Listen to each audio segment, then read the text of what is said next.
Live streaming can be quite a hustle, earning you tens of thousands, hundreds, or even millions of dollars every single year from subscribers, views, advertisers, and those exclusive contracts. But one thing I've noticed time and time again, especially with live streaming companies, when the big giants, the biggest companies are down on the ground, the little guys, they don't help them up. They instead kick and spit on them like it's a Dark Souls 3v1 gang.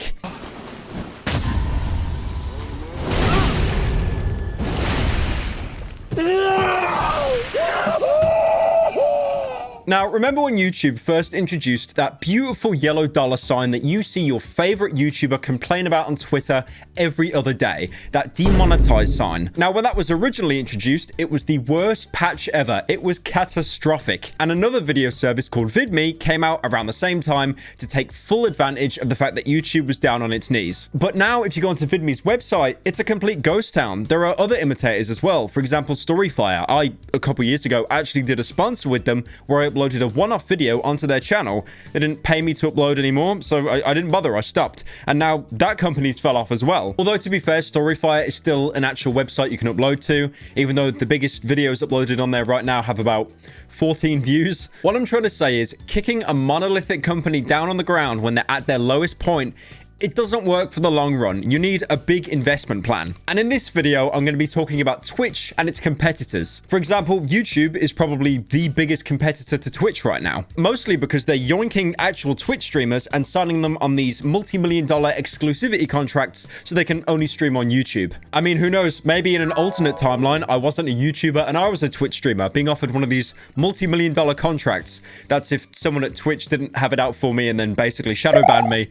But, you know, I've said multiple times, I stream on YouTube now, and it's the best thing that ever happened to me. I know this is probably going to be chalked up as me being bitter, which is 100% true, but I do think in the next 10 years, YouTube is still going to be a platform in some way or another. Twitch won't be. Mostly because YouTube's schedule at the minute of going around and offering people exclusivity contracts, it really is working. And Twitch, their service just gets worse and worse. I'm sure you heard a couple months ago that they now have a 50-50 revenue split. So anyone that subscribes, it's going to be, they take 50%, which is the worst rate on basically any live streaming platform. But anyways, we're not talking about YouTube today. We are talking about Kick, another live streaming platform, which you probably haven't heard of, but you definitely will after this video. Now, Kick is quoted as the most rewarding gaming live streaming platform. Now, this platform mostly comes from Trainwrecks, who founded it and did a lot of funding. It's also co-owned by Stake, which was the gambling company that he worked with a lot. Basically, this was formed mostly out of bitterness because Twitch actually banned slots, something that Trainwrecks would play for 12 to 18 hours a day. And even though he'd be heavily in the red, massive losses, Stake basically funded every single stream he did, so he'd be in the green anyway. Now, Kick is trying to offer some things that no other platform is offering.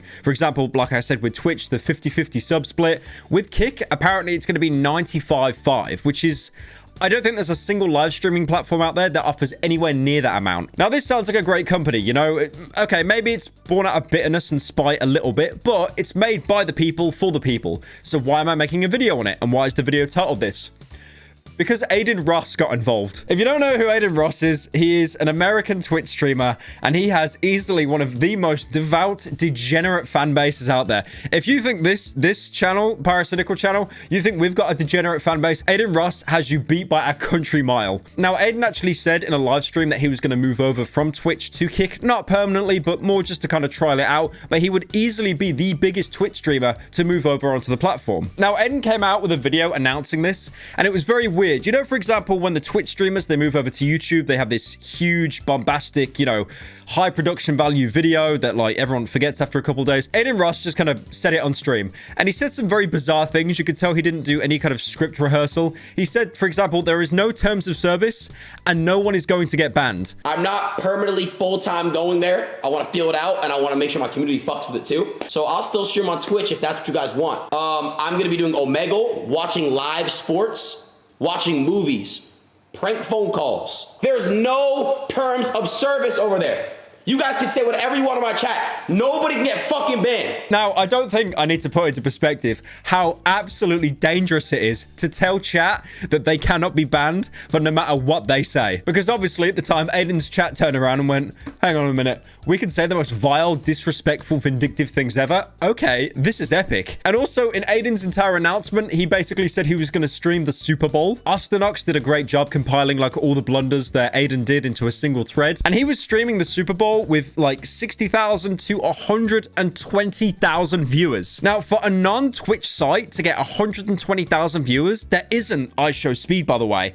That is amazing. The problem is, though, he streamed the Super Bowl. Like, that is the biggest incoming lawsuit I can think of in my life. This is one of the most watched American shows, one of the most watched international shows across the world, and Aiden just casually streamed it for free. I just want to say, without a licensing right, which can usually cost millions of dollars at a time and royalties, you're not allowed to do that. Why do you think, you know, when everyone was like watching MasterChef, like Hassan, why was he not opening Netflix and watching Rick and Morty? Because he wasn't allowed to. For comparison, I stream on YouTube, and it is a lot more strict over here than it is on Twitch. On Twitch, you actually get a fair bit of leniency. But on YouTube, if someone walks into my stream and they were playing Baby Shark on their phone, my entire live stream would be absolutely nuked straight away without any chance to appeal. That's right. I'm giving you pyrocynical kryptonite right here. World-breaking news. If you want to stream snipe me and do collateral damage, don't join the stream and remind me of the August 27th incident. Don't try and kink shame me.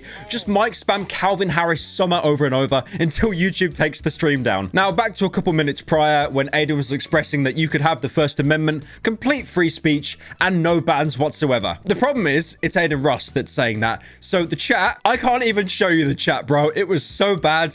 But okay, let me give some examples. There was a lot of symbols from a certain Austrian painter that were spammed relentlessly. I'm not even sure how you can do that sign on the keypad. I think it's some kind of Unicode. They were also accusing his friend Kai of being a rapist constantly throughout the stream, and then just dropping the N-word whenever a black person appeared. This truly is the state of chat if you don't put a child lock on the family iPad. Now, back to the walking lawsuit of Aiden streaming the Super Bowl. So Critical on his live stream was actually looking at Kick's terms of service.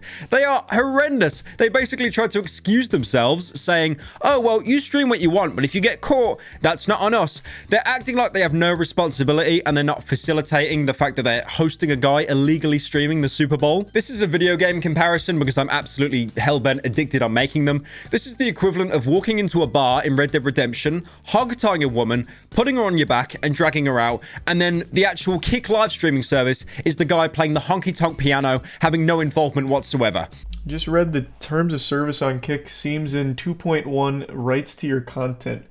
Anything you stream is yours and not Kick's in any way, and by streaming, you are expressing that you have rights to stream it. Their terms are going to be a huge thorn in their side should the NFL actually pursue it. And I feel like they're going to at least be aware of it, considering there was 150,000 live viewers on Kick watching it, making money off it. Now, Kick is partly owned by Stake, which is the gambling company that Trainwrecks works with a fair bit. And they're a gambling company, so they have an insane amount of money. So, game theories popped up that maybe they actually legally paid for the licensing fee. Just to put in comparison here, Amazon pays the NFL $1 billion every year just to play a Thursday night game on their services. So if they have to pay that much, there is no way in hell that Stake had the capital to legally have the right to stream the Super Bowl. So honestly, what probably happened is Aiden just logged into his Amazon account and he just streamed it there. And apparently because Kick is a much more newer site, their DMCA system, their takedown system is a lot more complicated. For example, you've got the far side here on YouTube. You play Baby Shark, you get no scoped into heaven. Twitch, kind of the middle ground. They might mute your stream. It's not really too bad. You probably get away with it if you got the contacts. And then Kick, where they just do not care. Apparently, there have been DMCAs, though. For example, Hogwarts Legacy. People were streaming early review codes onto Kick illegally. They shouldn't have been doing that. And then Warner Brothers actually sent a takedown notice to Kick to get all those streams pulled. And this wasn't like a DMCA copyright strike. They literally emailed cease and desists to Kick saying, stop it. I mean, here you've got the community guidelines for Kick. You know, anything that is bad, usually bad, general restrictions. But then copyright materials. You must not transmit, publicly perform, or publicly display or reproduce copyright materials of others unless your actions are authorized by the law or copyright holders. Well, I don't think that's happened. I do like as well how they copied the hot tub thing from Twitch. Certain actions such as hot tubs may automatically have the tag applied. But your responsibility to do so. But I just love it. It was so obvious that Aiden was paid like a pretty hefty bag to stream on Kick, which is totally fair. Like, he's just getting the money. But like to stream the Super Bowl, to stream it without having like any kind of legal right to do so. I mean, he could come out and say that he did, but it doesn't look like it. By the way, guys, I just want to give a quick announcement. The commentary videos, I'm not really going to do them anymore. I want to evolve the content. So I'm going to do what Aiden Ross does. Every single Pyro Live video from now on is just going to be me watching in silence to The Sopranos.